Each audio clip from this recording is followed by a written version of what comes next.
म्हणजे मी आयुष्यात आलो, मला माझ्या आयुष्यात उभं राहायचं आहे, मला माझ्या आयुष्यामध्ये माझ्या समाजाकरता म्हणजे जनतेच्या समाजाकरता काही करायचं आहे, मला देशाकरता काही करायचं आहे.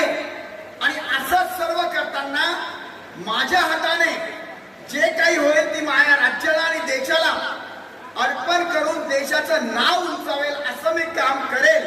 या सगळ्या महत्वाकांक्षा आणि इच्छा एकाच वेळेला भारतामध्ये पूर्ण झालेला कोणी असेल तर तो सुरेश सोनवणे हा माझा परम मित्र आहे. आणि आम्हाला सर्व या बाबीचा गर्व आहे. गरुडचे आपण नावं फार वेगवेगळी ठेवतो, आपण इतकी नावं बघतो वेगवेगळी, पण ती नावाला अनुसरून कामं नसतात. गरुड झेप हे एक नाव असं आहे की खरोखर नावाला साजेसं, कारण की गरुड